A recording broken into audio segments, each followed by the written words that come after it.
Oi, pessoal! Hoje a gente vai começar uma conversa sobre como resgatar a nossa vida, que muitas vezes acaba girando em torno do celular. Mas olha, a ideia aqui não é demonizar o aparelho nem forçar ninguém a nada. É sobre mudar de verdade a nossa relação com ele. Sabe, tirar o celular do centro do palco e devolver a vida para esse lugar. Para isso, nosso caminho vai ter 5 etapas, tá bom? Primeiro, a gente vai ajustar a nossa intenção. Depois, vamos ver uns passos bem práticos para usar o celular como uma ferramenta. Em seguida, a gente se reconecta com o corpo, aprende a lidar com o desapego emocional e lá no final, a gente vai até redefinir o que é viver de verdade. Antes de sair deletando o aplicativo ou escondendo o celular, a mudança mais importante acontece aqui dentro. É uma recalibrada na nossa intenção, sabe? É o que vai dar a base para todo o resto funcionar. E aí vem aquela pergunta clássica que todo mundo faz quando a gente fala de detox digital. Então o objetivo é parar de usar o celular? É para virar um ermitão? A resposta para isso é bem interessante. E aqui está o pulo do gato. O objetivo não é parar de usar o celular, é parar de precisar dele para existir. Percebe a diferença? A meta é ter liberdade, não criar mais uma regra, mais uma restrição. É sobre a gente pegar de volta as rédeas da nossa própria vida. E para conseguir fazer isso, ajuda muito entender que o celular tem tipo uns 3 papéis na nossa vida. O primeiro é o de ferramenta de trabalho, e esse a gente vai manter, claro. O segundo é o de entretenimento automático, sabe aquele scroll infinito? Esse a gente vai reduzir. E o terceiro, que é o de preencher qualquer silêncio, qualquer vazio, esse a gente vai substituir. Substituir pela vida real. Bom, agora sim, vamos para a parte prática. Como é que a gente pega essa intenção e transforma em ação? Essa parte é toda sobre reconfigurar nosso ambiente digital para que o celular volte a ser só uma ferramenta e não nossa rota de fuga padrão. O primeiro passo já é um divisor de águas: limpar a tela inicial. Não precisa apagar os apps, calma, é só tirar eles da vista. Deixa ali na frente só o que é essencial mesmo, tipo WhatsApp, telefone, câmera. A ideia é criar um obstáculo mínimo, só para quebrar aquele impulso automático de abrir as coisas sem nem pensar.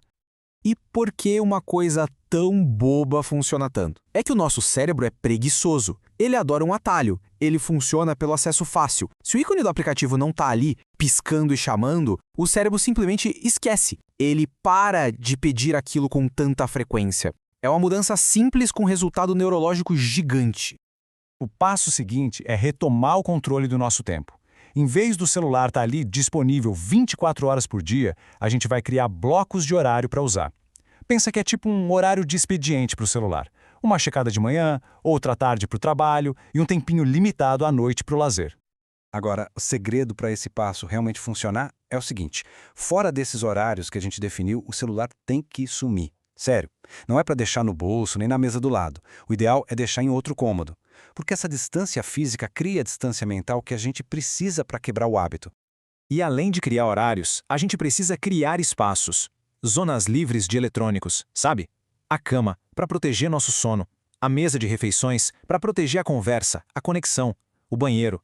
Até durante as caminhadas. Com o tempo, esses lugares viram refúgios e o nosso corpo sente um alívio só de entrar neles. Ok, com essas barreiras externas no lugar, a jornada agora fica mais interna. Essa fase é sobre reaprender a habitar o nosso próprio corpo e a realidade que está aqui, ao nosso redor, sem precisar de um estímulo digital o tempo todo.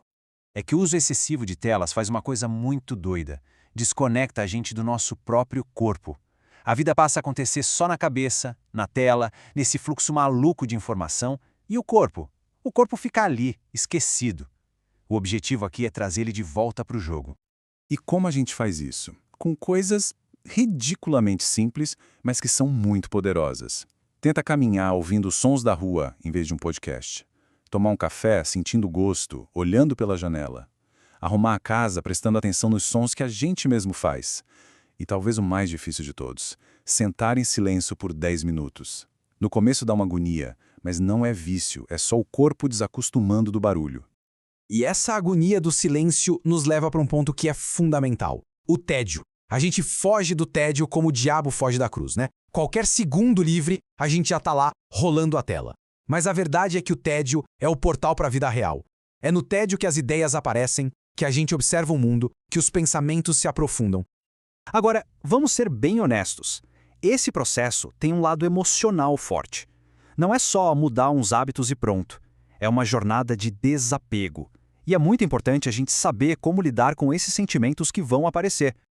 E uma ferramenta muito poderosa para essa jornada é a nossa própria memória. Vale a pena parar para pensar o que trazia alegria antes do smartphone ser o centro de tudo. O que fazia a gente se concentrar por horas? Desenhar, talvez? Escrever? Ouvir um disco inteiro do começo ao fim? E o mais importante aqui é entender que isso não é um exercício de nostalgia, de ficar com saudade do passado. É um resgate, é uma memória de quem a gente é na nossa essência, sem o ruído constante da vida digital. É quase como se reapresentar para si mesmo. E nesse processo de resgate, pode ter certeza que vão aparecer uns sentimentos bem difíceis. Aquela ansiedade, a sensação de que tô perdendo alguma coisa importante, a vontade física de pegar o celular sem motivo nenhum. Isso tem nome, tá? É o luto digital. Não é fraqueza, é só o nosso cérebro se reconfigurando, reaprendendo a viver sem aquela dose constante de estímulo. A chave é observar, respirar e esperar passar. Ele passa. E tudo isso, cada passo, cada sentimento, nos leva ao destino final dessa jornada. E essa é a parte mais profunda de todas. A gente começa a redefinir o que realmente significa estar vivo. A nossa cultura nos ensinou que viver é estar ocupado, é estar informado de tudo, é produzir o tempo todo. Mas esse processo todo nos mostra que talvez não seja bem isso. Viver é presença. Viver é atenção. É voltar para um ritmo mais humano.